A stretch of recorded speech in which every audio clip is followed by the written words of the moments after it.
Hi, it's David Hobby from Strobus.com, and today we are going to do a quick run through of the features of the new LumoPro LP180 speedlight from LumoPro. It is an evolution of their earlier speedlights. It, like the others, is a quad sync manual only speedlight designed for photographers who like to light off camera.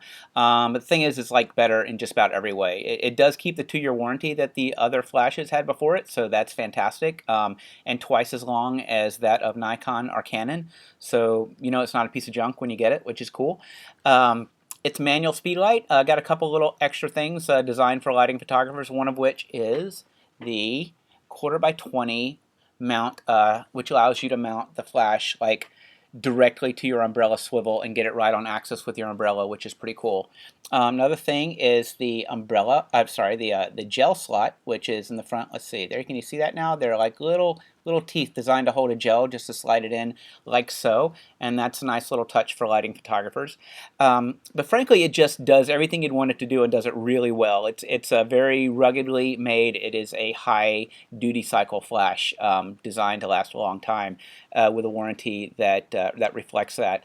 It's got some features on the back, the like menu tree type stuff. You can set it to where it will sleep or not sleep. There's a ready beep or not a ready beep.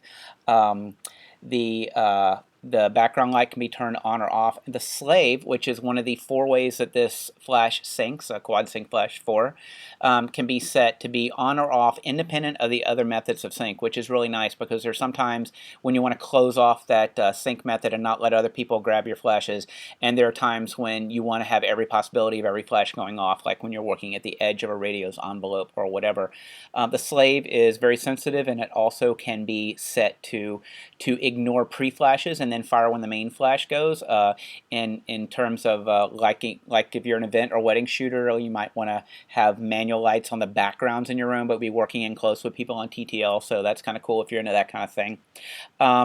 Main menu tree stuff, the stuff you don't need to get to very often is like you press and set and move around and do the things you need to do. But here's what I really like about this flash. The things you get to very often, like in this case, like the power setting. Let me bring it up where you can see it.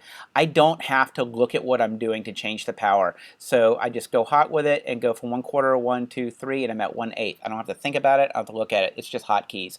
And that's exactly what you want, and something that I have always loved about my Nikon SB800s, and one of the reasons I didn't change to SB900s or 910s because they added layers of complexity in there that I didn't find very intuitive on a normal workflow basis. Recycle on this is very fast. It's like 2 seconds and change depending on the kinds of batteries that you use. Like 2.1 to 2.3 seconds is what I've been getting with nickel metal hydrides. And if you use alkalines, it's going to be slower just like in any other flash. But frankly, there's no reason at this point in time to use alkaline batteries in a flash anymore other than just like it's an emergency and I had to get some at the 7-Eleven or whatever. So the flash head goes from 14 millimeters with the little drop down panel, and it's got a bounce card too. 24 to 105 is the standard zooms. You can zoom through even, you know, obviously with the hotkeys in the back without doing any menu functions and such. The beam design is very good. Get it where you can see that there, where it's not picking up too much highlight. It's a sophisticated beam design. It gives a very even flow across the width of the lit part of your picture. It's a little more powerful than SB800, just you know, a smidge of a stop, but you're certainly not giving up anything in terms of power between this and a Nikon flagship flash or a Canon flagship flash. It's a nice full fast recycling 60 watt second flash. The shoe, which is one of the other 4 ways that it syncs, obviously, is metal. It's got the Canon locking pin style slide lever, like where you just move like that, and it does have a locking button, a little rubber grommet around it for weather sealing. For those of you who may be using it on your camera, I know it won't be that many. Most of us use it off camera. So the ports on the side, you can see at top is a Canon high voltage port, which I know a lot of people have been asking for, and a PC sync, a USB, and then over to the 1/8 inch sync, which round out the 4 different ways of syncing. The 1/8 being my preferred way of syncing because the cords are so much cheaper than buying the Photo Mafia PC cords. Anyway, it's a great, solid, all-round, well-built, high-duty cycle flash. I've been using mine for several months now. They have been kind of my go-to flashes, actually. I've had a couple of them. Very happy with it. This is a great flash, and frankly, this is going to pretty much eliminate you having to go and look for used Nikon flashes to have a really good flash at a low price. The warranty is as long as any in the business, twice as long as Nikon or Canon. So I wouldn't at this point recommend that people go try to find a Nikon SB24 or 25 or 26.